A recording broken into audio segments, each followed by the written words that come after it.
Hospital का दरवाजा खुलता है। सामने दो बेड लगे हुए हैं, एक पर मुकेश और दूसरे बेड पर उसके बाबूजी लेटे हुए हैं, जिनका आज ही हार्निया का ऑपरेशन हुआ है।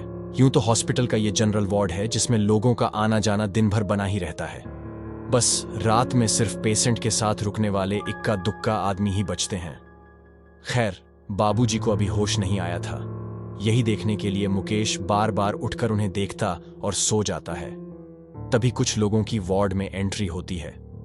वो आपस में बात करते हैं कि बाथरूम में एक पगलिया रात भर इस कड़ाके के ठंड में हाथ पैर धोती है और जो भी वहां जाता है सभी को गाली देती है और रात भर में सारी पानी की टंकी खाली कर देती है। इस बात को अनदेखा करते हुए मुकेश दूसरी तरफ मुंह करके सोने की कोशिश करता है, मगर बाबूजी को कब होश आ जाए और उन्हें कोई जरूरत पड़ दी जाए, इस चिंता में वो बस पलके बंद किए हुए लेटा था। दीवार पर लगी घड़ी की टिक टिक भी रात के साथ धीमी पड़ चुकी थी। वक्त था कि काटने का नाम नहीं ले रहा था। तभी मुकेश ने सोचा कि क्यों ना बाथरूम में जाकर मुंह धो लिया जाए ताकि थोड़ा फ्रेश लगे। वो बाथरूम में एंट्री करता है। सामने देखता है कि एक औरत इस कड़ाके की ठंड में रात के 3 बजे हाथ पैर धो रही है। वो मुकेश को देखकर सहम सी जाती है, लेकिन एक बार फिर अपनी धुन में बड़धड़ाते हुए हाथ पैर धोने लग जाती है। मुकेश उसकी हरकत को अनदेखा करके फ्रेश होता है और वहां से चला आता है। जैसे तैसे रात कटती है। दूसरा दिन दोपहर के 2 बजे। आज मुकेश दिन में भी हॉस्पिटल में बाबूजी के साथ ही है। क्या पता कब कैसी जरूरत पड़े डीएच जाए। मुकेश हॉस्पिटल के गलियारे में पड़े डीडी ही बेंच पर बैठा मोबाइल में कुछ चला रहा था कि तभी उसके बाजू में आकर एक शख्स बैठ जाता है। शायद वो दिन ड्यूटी वाला सिक्योरिटी गार्ड है। वो मुकेश से पूछता है, भैया जी, आप 2 नंबर बेड वाले दादाजी के साथ हैं ना, जिनका हार्निया का ऑपरेशन होना था हो गया? उनका ऑपरेशन बहुत सज्जन आदमी है। मुकेश, हाँ, मैं उन्हीं के साथ हूं, पिताजी हैं मेरे। तभी मुकेश सिक्योरिटी गार्ड से पूछता है कि ये रात भर बाथरूम में जो एक औरत हाथ पैर धोती है, कौन है कोई? इसे कोई डांटता क्यों नहीं है? जवाब में गार्ड बताता है कि ये पागल है, यहीं हॉस्पिटल में रही आती है, मरीजों से खाना बच जाता है, कैटरिंग वाले इसे भी दे देते हैं, हो गया पल रही है इसी हॉस्पिटल में, लगता है इसका कोई नहीं है। और तभी एक नर्स आवाज देती है और सिक्योरिटी गार्ड वहां से चला जाता है। मुकेश भी उठकर बाबूजी को देखने अंदर चला जाता है। आज रात भी मुकेश हॉस्पिटल में ही रुका था। 8 बज चुके थे। घड़ी के कांटों की रफ्तार के साथ साथ गैलरी से लोग भी रवाना होने लगे। मुकेश अकेला ही गैलरी में बैठा हुआ था। तभी एक शख्स बेंच के दूसरे कोने में आकर बैठ जाता है। वो मुकेश से पूछता है, आप यहाँ किसके साथ हैं? मुकेश अपना परिचय बताता है। बाजू वाला शख्स भी बताता है कि मैं जयमूर्ति यहाँ अपने बेटे कार्तिक के ऑपरेशन के लिए आकर ठहरा हूँ। मुकेश पूछता है, हो गया ऑपरेशन? शख्स जवाब देता है, कल होगा। मुकेश बोलता है, अच्छा है। तभी वो शख्स हड्डबद्धा के बोल पर डचता है, ब्लड चाहिए कल के ऑपरेशन के लिए? मुकेश पूछता है, वो तो ब्लड बैंक में मिलेगा। हाँ, मिलता तो ब्लड बैंक में ही है, मगर मिलेगा नहीं डॉक्टर, ऑपरेशन थिएटर में। डीएच फाड़ करने के बाद बोलता है, ब्लड का इंतजाम करो तुरंत, नहीं तो पेशेंट की जान चली जाएगी। यहाँ दलाल लगे हैं जो 5,000 से 10,000 रुपए लेते हैं और फिर ब्लड डॉक्टर मरीज को चढ़ाते भी नहीं है। इसी के चलते वो पागल औरत की बहन मर गई थी। मुकेश पूछ बैठता है, कौन पागल औरत? वो शख्स बताता है, वही पागल औरत जो रात भर बाथरूम में हाथ पैर धोती रहती है। ये बात सुनकर मुकेश के दिमाग की बत्ती गुल हो जाती है। उस शख्स से बात करते रात के 1 बज जाते हैं। वो शख्स मुकेश को गुड नाइट बोलता हुआ वार्ड के अंदर चला जाता है। मुकेश अभी हॉस्पिटल की गैलरी में अकेला बैठा कुछ सोच ही रहा था कि वो ही बाथरूम वाली पागल औरत मुकेश को घूरती हुई, दीवार से चिपकती हुई, फिर बाथरूम की तरफ चली जाती है। मुकेश कुछ सोच पाता कि तभी हॉस्पिटल में भयानक चीख से गूंज पड़ जाती है। मुकेश फौरन गेट की तरफ दौड़ने लगाता है। गेट के बाजू में एक लड़की गिरे पड़े थे जिन्हें शायद छत से फेंका गया था, जिसमें एक तो ऑन द स्पॉट खत्म हो जाता है और लड़की ICU में एडमिट कर दी जाती है। इधर मुकेश वार्ड की तरफ बढ़ता है। तभी रास्ते में छत की तरफ जाती हुई सीढ़ियों से कोई उतरता हुआ दिखाई देता है। मुकेश ये दृश्य देखकर हैरान रह जाता है। वो शख्स कोई और नहीं, वो वही पागल औरत थी जो सारी रात बाथरूम में हाथ पैर धोया करती थी। मुकेश सीढ़ियों की ओट में छुप जाता है और पगलिया दांत से कुछ निकालती हुई सीढ़ी से उतरकर गैलरी में चलते चलते कहीं गुम हो जाती है। मुकेश दबे पांव सीढ़ियों से चढ़ाता हुआ हॉस्पिटल की छत पर चला जाता है। वहां मोबाइल की फ्लैशलाइट में कुछ लोग शायद वाइन पी रहे थे। वो मुकेश को देख लेते हैं।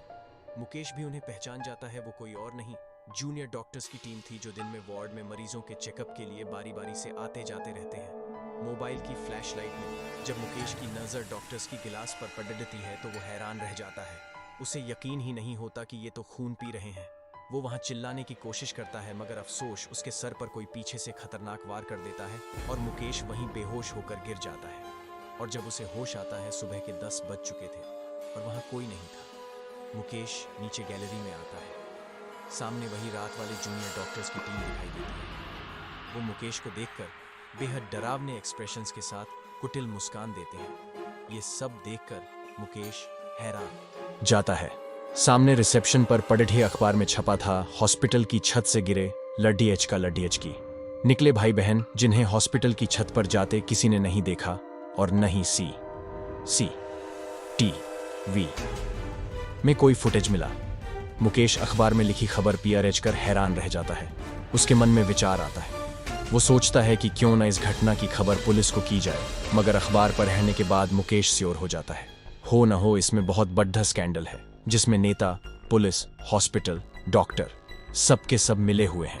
मुकेश हॉस्पिटल से निकल ही रहा था कि हॉस्पिटल के पीछे साइड जहां पोस्टमार्टम रूम है वहां से कुछ लोगों की बहुत तेज रोने की आवाज सुनाई दे रही थी, जिसमें से एक औरत चीख चीख के बोल रही थी, अब तो बख्श दो, कहां से लाऊं पैसे, एक तो हमारा कलेजे का टुकड़ा छीन लिया ऊपर वाले ने, अब उसकी लाश लेने में भी पैसे मांग रहे हैं।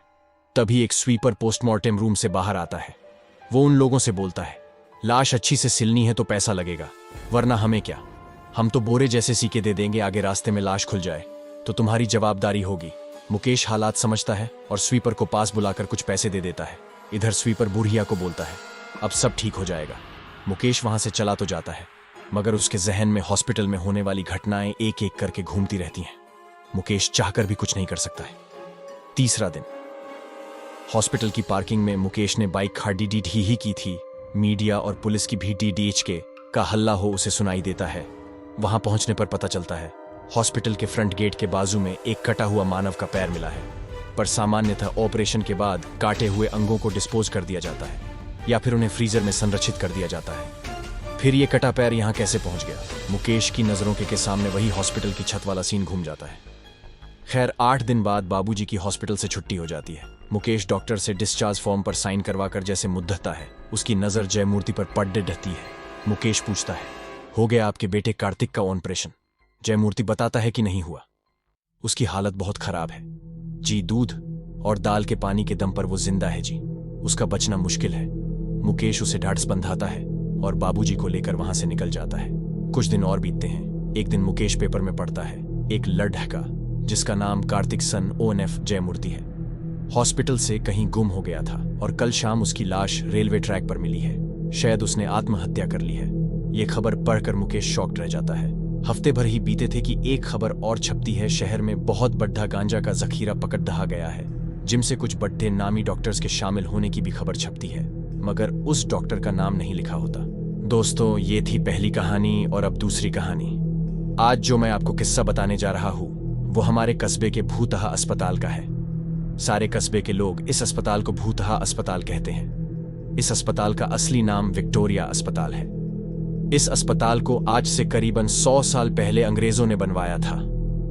उस अस्पताल के सामने एक कब्रिस्तान है।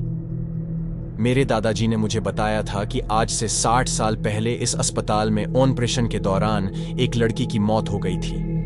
तब से उस लड़की की आत्मा उस अस्पताल में भटकती है। रात ढलते ही कोई भी इंसान उस रास्ते से नहीं गुजरता है, क्योंकि उस लड़की की आत्मा राहगीरों को परेशान करती है। हालांकि मैं दादाजी की बताई पुरानी भूतहा कहानियों में ज्यादा विश्वास नहीं करता था। एक रात मैं अपने 2 दोस्तों अंकित और राजू के साथ रात को बाइक पर घूम रहा था। तभी मेरे एक दोस्त ने मुझसे विक्टोरिया अस्पताल वाले रास्ते से चलने को कहा।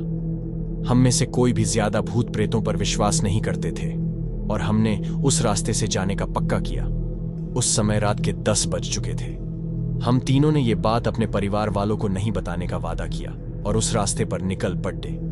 जैसे ही हम उस रास्ते से निकले, रास्ते पर रेत होने की वजह से हमारी बाइक फिसल गई और हम तीनों धड़ाम से बाइक से दूर गिर गए। गनीमत थी कि हम लोगों को कोई चोट नहीं आई थी। बाइक चला रहे मेरे दोस्त अंकित ने बोला कि उसका बैलेंस तो बराबर था, फिर ये बाइक कैसे फिसल गई। हालांकि वो थोड़ा डर गया था, तो मेरे दूसरे मित्र राजू ने बाइक चलाने को कहा। अब राजू बाइक चला रहा था। हम 1 किमी ही चले थे कि अचानक हमारी गाड़ी का टायर पंचर हो गया और गाड़ी की स्पीड तेज होने से गाड़ी इस बार फिर पिछली बार से भी दूर तक फिसलती गई। इस बार हमें कोहनियों और घुटनों पर थोड़ी चोट आई थी। अंकित फिर से बोला कि इस जगह में जरूर कोई गड़बड़ है, हम लोग वापस उल्टे चलते हैं। लेकिन मैंने और राजू ने उसकी बात नहीं मानी और बाइक उठाकर पैदल चलना शुरू कर दिया। हम थोड़ी दूर ही चले थे कि अचानक किसी लड़की के चीखने की आवाजें सुनाई दी। ये सुनकर हम रुक गए और अंकित बोला, यार तुम लोगों को चीखने की आवाज सुनाई दी क्या? हमने उसकी बातों को अनसुना कर कहा कि कोई जानवर की आवाज होगी। 5 मिनट चलने के बाद फिर वही चीख फिर से सुनाई दी। इस बार तो हम दोनों को भी थोड़ा डर लगने लगा। हम तीनों ने वापस चलने के बारे में सोचा, लेकिन हम रास्ते के बीच में आ गए थे। पीछे चलने में 3 किमी और आगे चलने में 2 किमी और बाकी थे। हम लोगों ने आगे जाने का सोचा। थोड़ा आगे चलने पर हमें बरगद के पेड्डे के नीचे एक औरत दिखाई दी। इतनी रात को अकेली औरत को देखकर हमारे तो रोंगटे खड़े हो गए थे। हम लोगों ने पीछे मुड़ने का सोचा, तभी वो बूढ़ी औरत चिल्लाई, बेटा रुको, मुझे हाईवे तक का रास्ता बता दो। हमने पूछा कि इतनी रात को आप इस रास्ते से कैसे निकल रही हो? तो उस बुढ़िया ने कहा कि मैं पड्ढोस के गांव की रहने वाली और मेरे पास पैसे नहीं हैं, इसीलिए मैं पैदल ही निकल पड़ी। हाईवे के उस पार मेरा गांव है। हमने उस बुढ़िया की बात का विश्वास कर लिया और आगे निकल पड्ढे। रास्ते में वो बुढ़िया हमसे सारी बातें पूछने लगी। बुढ़िया हम तीनों के पीछे चल रही थी। हम तीनों दोस्त अब अपनी बात कर रहे थे। तभी राजू बोला कि लो मांझी, आपका रास्ता आ गया। और वो जैसे ही पीछे मुद्दा तो वहां कोई नहीं था। हम तीनों की तो सिट्टी पिट्टी गुल हो गई। हम बाइक को धक्का मारते हुए जोर से भागने लगे। भागते भागते अंकित ठोकर खाकर गिर गया और हमें जोर से चीखें सुनाई दी।